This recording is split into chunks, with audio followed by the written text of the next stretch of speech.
Talking Points with Shabazz Davis. Covering all conversation from dating to sports fetishes, this is Talking Points with Shabazz Davis on World Improv Network. Yeah, thank you, audience, and thank you, all America, for tuning in and the rest of the world. This is Talking Points, and I'm your host, Shabazz Davis. And you know what? We got something right here going on tonight that, normally you don't discuss it on the normal mainstream media, but we're going to take a stab at something a little bit, direct and a little bit out there, in your face kind of a topic matter. So we're going to get right to it, and that's the whole concept of gay for pay, okay? Gay for pay, and not many people know what gay for pay is, but that's why I've got two of the most sore-fought experts in this arena, in the gay for pay kind of thing that's going on these days out on the streets. I got my first guest. Matter of fact, we got the brothers. We got Randy and Rob Hammer in the studio here. Welcome, Randy and Rob. How y'all doing today? Doing good. Thanks. Hey, thanks for having us on. Yeah, man. And a lot of people, I'm looking at y'all, and I can understand what people are saying. Hold on a second. Use gay for pay? I don't see it in your eyes. I don't see it in your clothes. I don't see it in your strut, and I don't see it in your demeanor. Take it from me. I'm an expert, but I can recognize these things. But I tell you what, yeah, look at them, audience. Yeah, these some good-looking cats right here. But there's money to be made, right? And from what I understand, as my producers was telling me, y'all some gay wedding crashers. Is that right? How did this start, and how you making money on this, Randy? That's a great question. And Rob and I have been figuring it out for a long time. We're still working out working out the kinks, yeah. Yeah, we're ironing out those wrinkles. One way is just straight up pickpocketing. Okay. So you go into weddings, pretend like you's gay and pickpocketing people because no one expect a gay man to come grab someone's wallet or something? Well, mostly ladies. Oh, ladies pickpocketing. They feel more secure because, we're not, putting out that vibe that we're just going for. You ain't trying to hit on them. Is that what you're trying to do? Exactly. So yeah, we're immediately a sympathetic ear to them. And Rob is really great at having people ask, "Hey, can you hold on to my purse?"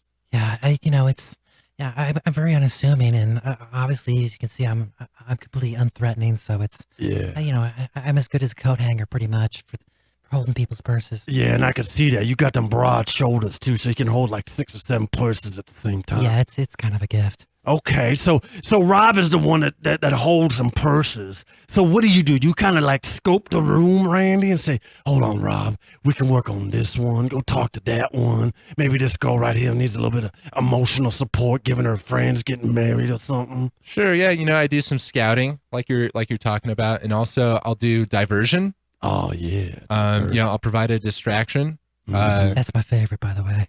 Diversion? Yeah, Rob loves the distractions because it really requires me to, think on my feet and act quick. I would prefer if we kept it as kind of like a last resort, but more recently, actually, Rob, I feel like we've needed more distractions. Well, yeah, I don't know. I don't know if some of these wedding go-rights are kind of starting to catch on to us a little bit. It's that job's not quite as easy as it used to be. It used to be you could just walk up to people and, have a couple purses on my shoulders and away we go and start taking people's money. But yeah, the past 3 weddings, we've actually run into people that 2 weddings. There was one gentleman who was a groomsman in both of those weddings. Yeah, that's the worst. What are those? What are the coincidences? What's the coincidence of that? Two separate states. Man, that's crazy. Okay, so how do you guys find about these weddings? You going on Craigslist? Is you going on some wedding sites and say, okay, and you put it in your calendar on the 28th, we got to do this wedding, this one on the 31st, or how do you all come about what weddings you going to crash? Well, Rob and I have opened up a storefront for wedding photography. Oh, yeah, that's brilliant. So what we'll do is we'll figure out what dates they're looking at, and then we'll kind of, tease them and cookie crumb, bait them our direction, and then we'll just cancel. Like, hey, Oh, sorry, it's a bait and switch. Like you teasing them with some low photography services, and then all of a sudden, oh, I'm sorry, I can't make it. But by that time, you got all the details on the groomsmen and the bride and bridesmaids and all that, so you know who the subject is that you got to hit and when and where. Oh man, that's old school pimping right there. I'll give you some props for that, fellas. I mean, man, that's good stuff. Okay, so then you go to these weddings, and what normally happens? You already go buddy chumming up with some of them bridesmaids, or do you go straight to the bar and get some hors d'oeuvres and some drinks and kind of scout out, or do you go right into the heart of the matter, you know? Rob, you want to take this one? Well, I think as of recently, we try to kind of play it smooth and go right up to the bar and, start with some drinks. And that's a really easy way to find out who the single people are because they go straight for the bar. Yeah. But, let's go up there and kind of schmooze our way around and kind of get the lay of the land and, spot out the people that we did our homework on that we think might be really good victims. Okay. Kind of get off to the side, and really schmooze them. So I can see it in your eye, Rob, that you probably got an eye for a purse, right? Say, oh, that purse right there is a Louis Vuitton. So she might have more money than that girl over there with a Michael Kors purse or something in it. Yeah, sometimes it's hard to say. Sometimes that can just be kind of a cover.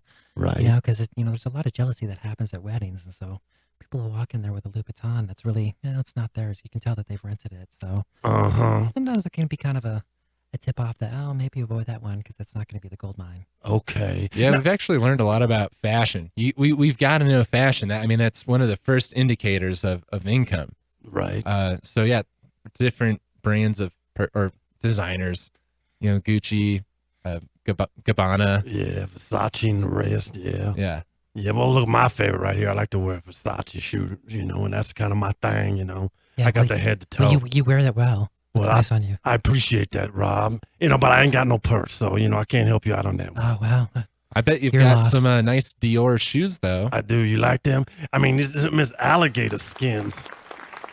Oh, no way. Yeah, them authentic alligator skins. I've had them for a while now, but it took me a while to get them because I had them hand crafted.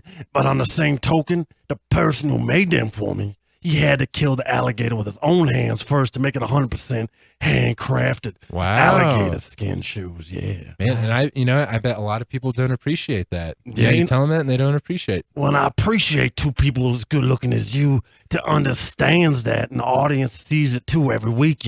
So I appreciate that. It go far. You know what I'm saying? Yeah, if you're gonna go exotic skin, you need to go right to the source there. No skimping on that stuff. Man, I appreciate that. Okay, so then do you guys typically say, all right, then I see this older lady with this kind of purse, or the one that's weeping, that could be the moms, looking at her daughter getting handed off in marriage, or do you think a little bit more younger, hipper? I mean, what's your typical demographic of who your targets is? A typical demographic. I mean, I'm still kind of playing the field, if you will. But I have found a tendency to go towards the aunts.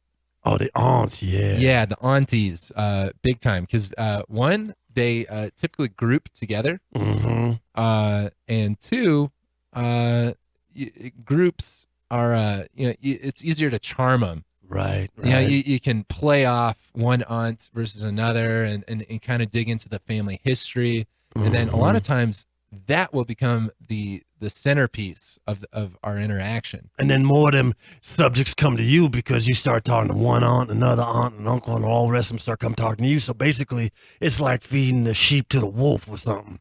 Yeah, I mean, I'm basically like, hey, here, look at me.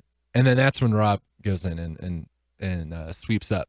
Oh man, that's a brilliant ass. But what you said one time, you almost got caught, right? You went to 2 weddings and you had the same groomsmen with them. How did you guys react? How were you able to improvise in that situation? Well, fortunately, we were wearing very different outfits than we were at the prior wedding that we'd saw him. Then I was pretty sure that he hadn't spotted us, but we were up at the bar, just getting our typical white Russians that go down really well with most of the bridesmaids and. I looked over and did a double take and was like, I think we've been spotted. This might be our first spotter. Oh, man. I was pretty bent out of shape. I didn't know if we should just kind of book it because we already had a couple purses in mind that pretty sure were going to be pretty hot purses. Yeah, I mean, we can't linger for too long once we've snatched the purses. Well, that's the key. You got to make a firm, definitive decision, and then you got to go with it, right, and just get out. Yeah, it's kind of a bang, bang, bang, bang, and then out of there. We can't, stretch it out and pace ourselves so that we're, here's a purse for 10 minutes, and then we'll spend another. We really got to be quick. Man, I tell you what, that's some great insight on some gay for pay, and I like the way you done gone about making some pay and being gay, and that's the talking points, America. Make your monies. Talking Points with Shabazz Davis. Give the Wincast your questions on Facebook, Twitter, or the Mile High Sports Radio studio line during the break of what issues the Win counselors can help you with during good, bad, ugly. Next on Mile High Sports Radio.